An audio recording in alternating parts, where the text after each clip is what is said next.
Welcome back to the South Baltimore Now podcast, where we typically on this show talk about everything that's great about our neighborhood. Now, this episode, we're going to dive a little deeper into a topic that I know is a bit uncomfortable, and it's something that none of us like and wish we didn't have to talk about, but we need to, and that is crime around our neighborhood. Look, this topic is a necessary topic, and I hope at the end of this, you're going to feel more encouraged by the steps being taken by our local leaders and advocates. And today, we have Brad O'Brien as our guest on the show, who's going to dive in a little bit deeper and talk about some of the efforts that he's making and our community leaders and other business leaders are making in this area. First of all, Brad is a South Baltimore neighbor who, along with his wife and kids, have lived in the neighborhood for 10 years. Since 2019, Brad has served in the role of Public Safety Chair for the Federal Hill Neighborhood Association, and he also serves as the president of the Baltimore Police Department's Community Relations Council for the Southern District. Brad is going to discuss his role and provide some updates on all of these issues that we've been facing here in the neighborhood. I'm going to turn it over to Kevin Lynch now, but thank you all for tuning in. And Brad, welcome to the show. Hey guys, thank you so much for having me, and thank you for what you do to create content, to engage our community, and for doing things like this. I really appreciate it. Hey Brad, tell us where you're from and how you ended up in Federal Hill. Before we were in Federal Hill, I was in Durham, North Carolina for 10 years, and then we moved here in 2013 to start a new church and came with like 25 friends from Raleigh, Durham, and ultimately we ended up merging with one of the community's oldest churches, a historic Baptist church that was founded in 1855. We live in South Baltimore. We have 4 kids who go to school here in South Baltimore, and we love being in this community. Great to have you here in South Baltimore, and obviously you're very involved in the community, so we always need people like yourselves and your families. So obviously you've gotten very involved in all things public safety in South Baltimore, and when it comes to public safety, there's obviously some big changes going on in Baltimore. We have a new state's attorney in Ivan Bates, and we also have a new sheriff in Sam Cogan, who was also the president of the South Baltimore Neighborhood Association for several years, so obviously a guy with local ties. Tell me about some of the changes you are seeing with these two gentlemen now at the helm. So both of them are South Baltimore residents. So it's encouraging to know that our community is populated with really influential people like those two. So Sheriff Cogan and I were friends, having worked together in public safety things before he was elected as sheriff, but very thankful for his role. I think he is taking a very proactive stance in his role as the Baltimore City Sheriff, trying to get the department up to speed, using technology, being engaged in the community, being proactive with the jurisdiction that they have. You know, one of the things that he did very early on in February, there was a violent incident on the 900 block of Light Street in response to a request that I made through Councilman Costello's office. The sheriff had a deployment of officers or deputies here into the business district, and it was really well received. I mean, they've been at the Locust Point Festival. They've been at the Fells Point Festival. They're out and about, and it's really encouraging to see that type of proactivity. State's attorney, that's another great leader to me, or in my opinion. You know, I hosted an event in February for community leaders to get to know State's Attorney Bates, and I was very thankful for his engagement, his participation. He's also been one of our guests at the Community Relations Council meeting in the Southern District. I think he's been very upfront with, asking for everybody to give his office about a year to try to get things ramped up. And, he wants to make sure he gets his office expanded and equipped, all of the ASAs equipped to know how to do what he wants them to do. He's been upfront with his citation docket, something that he wanted to roll out. It's not rolled out as smoothly as I think he thought it would, but he communicates that, and he works with BPD to try to get them engaged and make sure everybody's on the same page. And the community events he's doing right now, I think they're called Learn. There's an abbreviation for that, but I don't know what that is. We can put it in the show notes. They're going to host one for the 46th district on October 30th. And it's just a way for community members to engage with them. So I think both of those individuals, not just being South Baltimore residents, but being in those positions of leadership, are a great win for the city. Now, whether you're experiencing crime yourself or going on the Facebook pages or watching the news, clearly Baltimore's having an issue with crimes committed by juveniles. This isn't just a Baltimore City issue. It's certainly a pattern you're seeing throughout the state. So I guess speak a little bit about this issue. You can't get away from that reality that there are young people committing violent crimes, regularly. Just yesterday, there was some video footage of 3 individuals armed running down Light Street and attempting to rob a delivery truck. a while back with some patterns that BPD was seeing. There were eyewitness testimonies that were basically saying there was an individual involved that was believed to be as young as 10 years old. And that blows my mind. I have a 8-year-old and an 11-year-old. And to envision a kiddo that age or in that age range out running on the streets, armed with a firearm or some type of, toy gun or whatever the case is, it just really blows my mind to think about what has happened in that child's life or that young person's life to get them to the point where they are. Now, my wife and I, we've fostered 6 kids since we've been here in the city. And one of the parts of that experience was being trained in trauma-informed care and just realizing how trauma affects young people. It reconfigures their brains.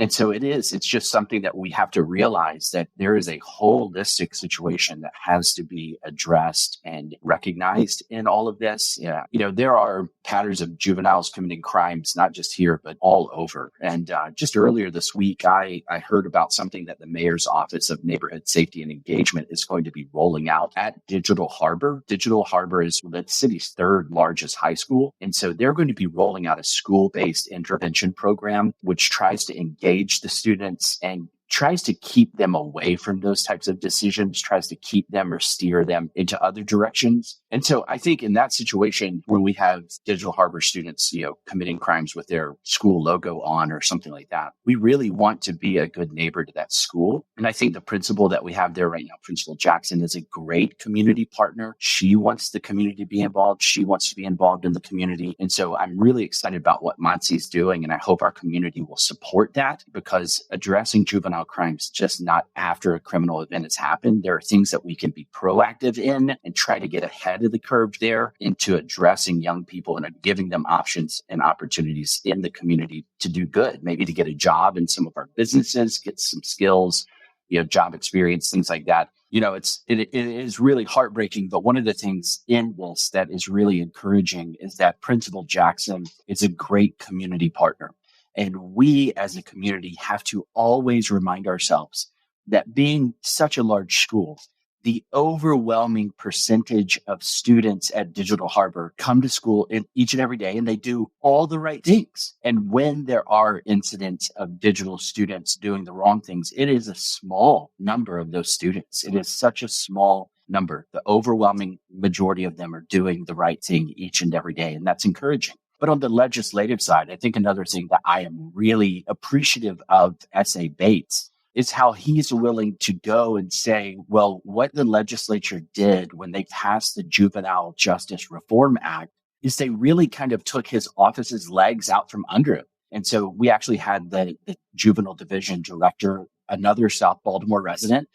She was our guest at the CRC a few weeks ago speaking about the process. And it really is something where that office wants to be a part of the conversation from the very beginning when there is an incident. And so, I think one of the things that neighbors could do if they're frustrated by this is simply become aware of what State's Attorney Bates and his team are asking for in regards to having the Juvenile Justice Reform Act reformed. There are things that office is putting out. And so, learning about those things and using your voice to advocate for those things with your representatives is really important, because we can all work together to make change. And talk about some of the current crime trends we're seeing in South Baltimore. Obviously, the car thefts have been a huge story in Baltimore this year, huge spike in that. And certainly from somebody as myself who does the crime reports, on a weekly basis, I see really as many robberies as we've really seen at any point. So talk about some of the trends we're seeing right now and kind of any thoughts or observations about that. I mean, if you own a Kia or a Honda, you have to know that something is going on. Auto thefts or attempted auto thefts. It's just crazy. The data is staggering when you look at that. Obviously, the software situation where individuals can break into those cars and jack them with a USB device is crazy. And even if you have updated your software, you really have to have a steering wheel lock on your car just to make it clear, like you're not going to be able to take my car. So one of the things that any good neighbor could do right now is if you have one of those cars, or if you know someone who has one of those cars, either trade it in or go get a steering wheel lock. That's just one of those things that we can do. But you're right. Robberies are up.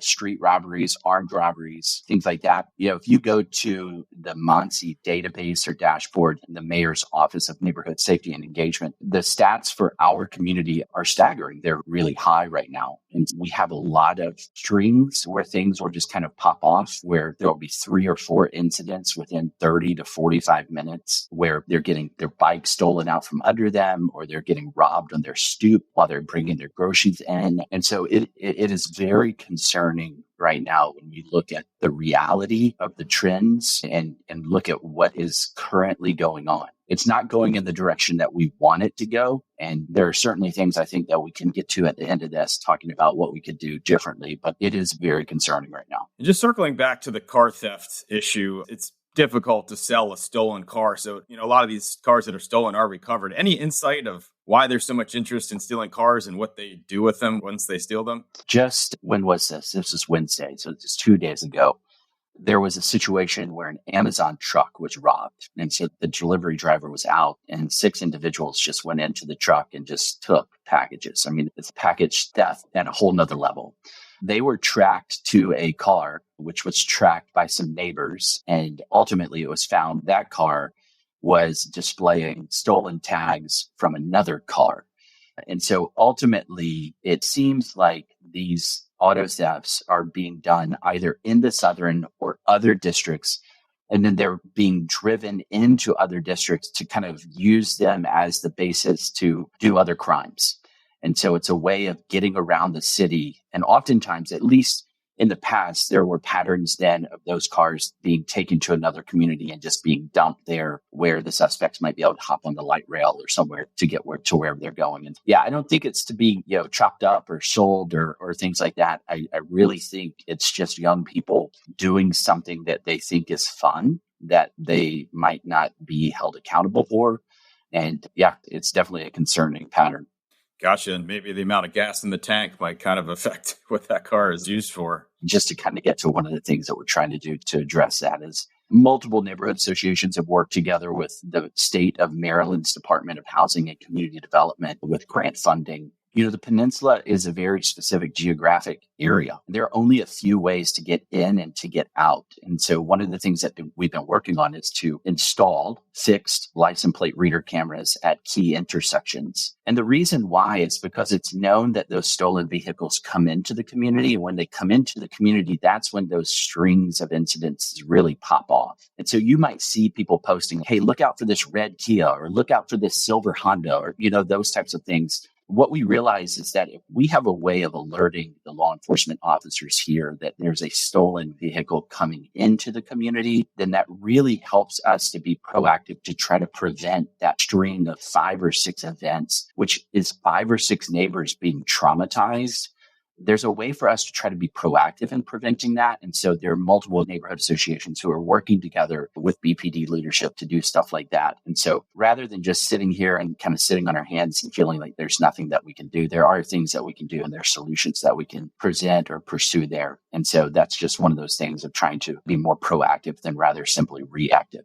What are some other concerning trends you are seeing when it involves public safety in South Baltimore? That whole afternoon after school time where young people are out of school and if they don't have opportunities to do something, they can easily get into trouble. That's one of them. But the other one that's really concerning is the reality of the late night life entertainment in the business district footprint. And so depending on how closely you live to the federal business district, you'll have varying levels of understanding of what type of unlawfulness and chaos is really going on there.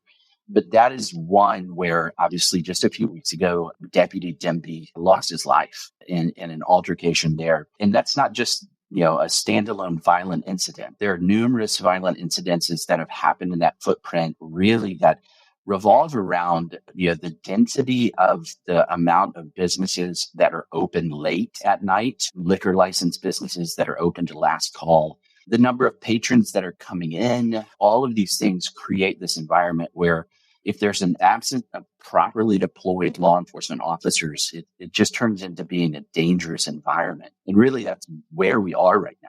I mean, The team of volunteers that I work with really tries to rely on the data to help us understand some of these things. And so rather than just saying, hey, we feel like things are out of control, we want to go to the numbers and look at those. And so this team of some great individuals, highly skilled individuals, they have found we can narrow down the days that have the most 911 calls for service. That's Thursday, Friday, Saturday, and Sunday. Then we can map those calls for service to blocks. And it really illuminates the business district footprint to say, this is a unique situation. Then we can track crime by blocks. And we can show you that when we look at crime by blocks over the last couple of years, if you put that into a heat map, it really illuminates that business district. And so what we're trying to do is allow the numbers to guide us to say, okay, there's a real concerning issue here. It's concerning to business owners. It's concerning to industry employees. Those are the bartenders or the servers who are there at last call. It's concerning to the retail owners, to the professional services businesses in the district, and to each neighborhood association that touches the business district. So that would be Federal Hill Neighborhood Association, Federal Hill South Neighborhood Association, South Baltimore Neighborhood Association, Federal Hill Main Street, and even those neighborhood associations that are kind of that next circle out. When we look at this, it's one of those things that law enforcement experts I talk to say that it's formulaic. We are getting basically what we are expecting to get. And we think about that. When BPD redistricted, we are now in Sector 3 of the Southern District. And our post is post 934. The estimated population of that post is 4,000 residents. And then when you think about a business district as unique and popular as ours, there could be an additional 2,000 to 3,000 patrons coming in to enjoy the nightlife in our business district. So we could be at times looking at 4,000 to 7,000 people in this footprint. Now, if you remember back when the Orioles were really struggling, like in 2021, there were games where they only had like 6,000 or 7,000 people in their paid attendance. And you think about going to one of those games and only having one law enforcement officer there, like to say, hey, everything's going to be okay. It just doesn't work. And so what we have here really is a need for a proper deployment of law enforcement officers, but it's really not just limited to that. That would be a substantial way to make a difference. It's something that's worked in places like New Orleans, the French Quarter, and other cities that have unique business districts. But I think following Deputy Demby's death, I guess it was Churchill that said, don't waste a crisis. It was a crisis that kind of brought some neighborhood association leaders together in a new way and in a unique way. And there were a lot of people in the community that took action to say, hey, we want to get our elected leaders, our elected representatives to be aware of this and to know how important this is. And so I'm really grateful that led to a meeting where our elected representatives were present, where they listened, where they engaged with us. Because ultimately, we can't get through this to the other side of what could really be a hopeful situation without them, without community leaders of our associations, without business owners. Like, it's really going to take a partnership that we haven't seen in the 10 years I've been here, at least, or in the 4 years that I've been in the position I've been in. And so I'm hopeful that at least the most recent incident has created a momentum that just won't be dying off in the near future. Yeah, unfortunately, there's been a couple of those tragic incidents over the years that get people more involved and more excited about change. And as you said, hopefully this is one that can really see some sustaining change. And obviously, I know that you've spent a lot of time talking to a lot of people, whether they're business owners, whether they're politicians, whether they're neighbors, about how we can kind of address this issue in ways that'll have sustainable change. So what are some solutions that you see that are out there? There's no question that this is the number one issue on people's hearts and minds. Okay. So you're going back to the last election cycle as people were out knocking on doors. It was very clear public safety. Just recently there was a poll put in from Goucher College that said public safety. The Federal Hill Neighborhood Association did a survey over the summer that got about 475 responses. And the number one issue, public safety. Do you feel like you're going to stay in this community? And if you're not, why? Public safety is the number one issue causing people to leave. And so I think if we just stand on the sidelines and complain on social media, the horizon looks pretty bleak and hopeless. But I think if people can look at some of the options or solutions that are in front of us, I think there are some things that we can do. And so really, I think part of the solution is getting neighborhood association leadership to work together. People may not realize this, but our peninsula is broken into a lot of different just neighborhood groups and neighborhood associations. That's really good when you need to get something done at a pretty micro street level. It's really bad when we need to get something done that's really big. Just right now, for instance, South Baltimore Neighborhood Association is projected or proposed to be split in half in the city council redistricting map. And so they're asking people to join in and support them to say, no, this is not what we want. We don't want to be split apart. There are ways that we can respond together to have more voices to support things. And so what we have right now is a great group from South Baltimore Neighborhood Association, from Federal Hill South, from Federal Hill, and from Federal Hill Main Street. And so that's part of that solution there. Now, another thing that we really have to see here is an engagement with our business owners. And there are many businesses here in the district. There are many liquor license businesses here in the district. And we really have to see a thoughtful and good neighborly engagement between those organizations and those businesses. Ultimately, our goal should be that our residents feel safe going into our business district and enjoying it, and that patrons and visitors coming from all over the city and all over the state, and for various reasons, all over the world, who come into our city, into this district for various things, stadium events, concerts at CFG, whatever it may be. And so we really have to see kind of a commitment and engagement between those organizations and those businesses. And so when we think about it, there are a lot of different things that can help be a part of the solution. We think about Monty's work at Digital Harbor. That's an upstream kind of way to address things. Maybe there are ways for businesses to go into Digital Harbor and do job interviews and hire students for after school work. Maybe there are ways for people that have skills in our community, like technology, to go in and do things with students after school, like extracurricular things. I had a guy who was a part of my church a few years ago. He's now a professor at Tufts, and he would go in and do like hacking for good with the students. There are opportunities like that. There's also opportunities that don't involve law enforcement officers. I realize that there are some people who just don't want to see that solution for whatever reason. They have very strong reasons, very valid reasons. Doing some parking enforcement would be a very small way to make an impact. What we see in the business district is really just kind of, illegal parking, people impeding traffic. And oftentimes those little things turn into flashpoints where people get aggravated and frustrated with others. Have video evidence of two cars that, were illegally parked on the 900 block of Light Street, got into it somehow, and then they got into a shootout at Light and Warren. Parking enforcement could be one of those things as well. But ultimately, if we want to move the needle with public safety in our business district, it's going to come down to a proper deployment of law enforcement officers. Everybody realizes that BPD is understaffed, and that's not shocking or new breaking news for anyone. But there are 7 agencies that have jurisdiction in the city. And so when we think about this, there are a lot of different populations of law enforcement officers to pull from. So putting a proper deployment of officers out, the sheriff's department has done, I think, for 4 weekends this year. It's really a great way to help bring back a sense of safety to the community so that residents and guests are all feeling safe to do that. I've talked to Sheriff Kogan. I just met with Police Commissioner Worley this week.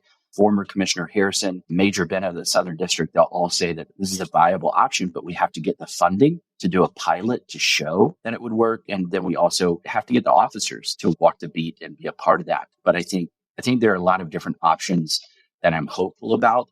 And a huge thank you has to go out to our elected representatives. They came to the table and they listened. It's not like they're unaware of the need. They're very aware. And we have some really powerful representatives when we look at our area. Councilman Costello oversees the budget process for the city. Senate President Ferguson is a substantial leader. Delegate Klippinger, South Baltimore resident, over the Judiciary Committee. And so we have some great representatives with great positions, great power, and great leadership who are responsive. They all have different abilities and different windows of authority that they can work within legislature. And I have been really thankful for their engagement with us, listening to us, connecting us to resources and relationships that I don't know about. But yeah, that's part of the solution too. So we as voting residents just have to continually advocate for what's important to us in a representative government like this. Addressing a couple of things you said, for starters, the thought of kind of breaking up part of the South Baltimore Peninsula into a different council district in the city, that's certainly so interesting to hear, because anybody who lives in any part of the South Baltimore Peninsula knows really when it comes down to it, it's one community. There's probably a lot of people that have only lived here a few years that aren't even sure which of the divided up communities of South Baltimore they live in. And you think about, I have young kids and they're at one of the schools. If I were to switch them to a different school in the peninsula, they would still know just about every kid at that school because it's one community down here. Everybody plays sports together and different activities and sees each other's at the playgrounds and the parks. And if you're older, you see each other at kickball and the bar. So yeah, I certainly hope if people have a strong opinion on that, they make their voice heard. And then just thought of mine as well, as we kind of live in this new reality of the virtual workforce and all these things where a lot of people can live wherever they want to live. And obviously getting crime under better control is super important for the people that we have living here now, but I think it's also important to make this a good option for the people who have maybe been priced out of Washington or New York or Philadelphia or wherever and are looking for that city option. If we can not only be a city that's affordable, but a thought that it's a safe city as well, or at least a safer city, because I read some statistics now that DC has surpassed us in crime, which would have been unthinkable 5 years ago. So we're not the only city facing this, but if we can be kind of seen as a city that's taking it on and making improvements, that could really bring us a lot of new residents in this new workforce that in many industries can work wherever they want. Yeah, I mean, when we think about it, we really could become a very attractive location for people. The proximity to 95, the proximity to BWI, there are a lot of wonderful things that keep a lot of families and a lot of individuals here. If we could thoughtfully and holistically get this situation addressed, it would be a great win. And we think about it's been going on for a while and it's going to take some time. But whenever you're building a house, you have to take time to lay the foundation. And if you rush that process, you're going to regret it in the future. And so I do think that the season we're in right now with our elected leaders, with community presidents and public safety people, with BPD, with our command officers in the Southern, with PC Worley, with Sheriff Kogan, with S.A. Bates, I think we have a collection of people at the table that if we take the right slow and steady approach, then I think we can get there. And I know that there are going to be people who are just hot over the idea of it being slow and steady. And to be honest with you, I'm one of them. But I don't necessarily know how politics works. And I don't, it's just one of those things that civic engagement is really important. And sometimes it goes a little bit more slowly than some of us want. And I think we have to say that's okay. As long as we're moving forward, as long as we're taking steps, as long as we're not letting momentum from a crisis die off, as long as we're doing those things, which I feel like we are right now, then there's reasons to be hopeful. And obviously, based on your life path and your profession, I'm sure you're an optimist and I'm sure you're a glass half full guy. Give us a few reasons why you see a bright future and I guess talk about a few ways that residents of our community can join the greater collective here to make things better around here. For me, it boils down to a few things. In 2019, there's a woman who was carrying her 5-week-old baby on her person, on her body, and she's pistol whipped for her phone. And I could envision my wife and my children in that situation. And that's the catalyst that got me off the sideline from just complaining to actually working to find solutions. For me, it's kind of a commitment to try to love my neighbors, all of my neighbors as myself. And so this isn't just about this place being safe for my family. It's about this place being safe for anyone who wants to be here. So I'm hopeful that the elected representatives that we have in place right now are listening. They're engaging, they're thoughtful, they're responsive. And that means a lot. That means a lot. Not all of the citizens of our city can say that about their reps, and we can. So I'm very thankful for that. Very thankful for community leaders from other community associations that are either engaged right now at kind of the center of this or on the next level of other associations looking and saying, hey, we're ready to stand with you when you get everything set in place when you're ready. The business owners I've already heard from. We've got business owners who aren't just angry about the situation. They're not just furious and hot-headed all the time. They're actually ready to work together to find solutions. That's really encouraging. And when we think about it at the very base level, it really comes down to the voting residents of our community, what they can do. They can look beyond themselves, get to know your neighbors, get to know the people on your block, look out for your neighbors on your block. You see a package on their stoop and they're not home, grab it for them and send them a text. Let them know, hey, I saw this. I picked it up for you. Let me know when you're available. Create a way of communicating with them. Maybe it's a text thread. Maybe it's a private group in social media. We have an email distribution list that we could just write to all of our neighbors on our block to communicate things. We have to be able to look at their possessions, their property, and really see that we have a responsibility for each other. We're going to build a fabric or a network of a village or a community. It really takes all of us doing that at the base level of our blocks. And so that's one of the things. If we see something suspicious happening to our neighbor's property, that should be a reason for us to call. That should be a reason for us to let BPD know that something's going on that's concerning. So we see something, we say something. Being engaged, putting up cafe lights on your block. See if your neighbors are willing to do that. There are a couple of contractors that do that. It's really good. We did that on our block, and it really changed that feeling of safety at nighttime when you have both sides of your block lit up like that. Buy a camera. Use a camera. I met with PC Worley yesterday, and the importance of cameras is critical right now. Cameras have been the key tool in solving several crimes on the peninsula, in particular, Deputy Demby's killing. And that was something where the businesses around that block who had cameras were cooperative. Witnesses were cooperative. There are little things like that. We have a neighborhood network of cameras, which really, it's something that the Southeast District did. A neighbor over there put it together. So BPD is understaffed. One of the things that we can do to find a solution is just help communicate with each other when something happens. When somebody is a victim of a crime, it's re-traumatizing for them to have to go to social media and say, hey, does anybody have camera footage at this intersection because I was carjacked or I was held up or whatever? And so when we recognize locations like that, this network that we have, we're able to communicate with each other privately and just say, hey, does anybody have footage of this? If so, submit it to BPD. Nobody gets access to your camera system. Nobody knows your passwords, nothing like that. Just a way of communicating effectively and efficiently. So getting a camera that works and joining something like that, the City Watch, that alerts BPD to know where cameras exist.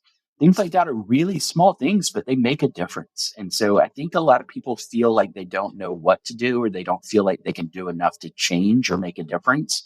Really building relationships on your block, putting up some lights, getting cameras, and being actively involved in your neighborhood association, knowing which neighborhood association you're a part of, like being actively involved, all of those things matter, and all of those things can make a difference. That's so much good information we've received today. And myself, naturally being an optimist as well, I can tell you on the development front, I'm certainly optimistic. The Inner Harbor seeing two major projects with the renovation of Rash Field should be completed in the next few years. You have a reboot of Harbor Place likely upcoming. Those should really breathe some new light into the Inner Harbor. When you breathe new life into things, it's extra witnesses around, extra security. You got the Orioles are winning again. Now they're looking at a redevelopment of the area around Camden Yards. That should be very exciting. Obviously, you have the new arena downtown, bringing a lot of big new events into the city. And then obviously with Port Covington / Baltimore Peninsula, that's a whole new neighborhood coming to the area. There's going to be a lot of businesses, a lot of events, a lot of people coming into the area, hopefully people that are engaged. So obviously times can be trying. The entrepreneurial and creative spirit of this city seems to never wane. And it's great that we have people like Brad and his committee. They're not just complaining. They're really putting hours and hours into meetings and breaking things down in documents on how to solve these issues.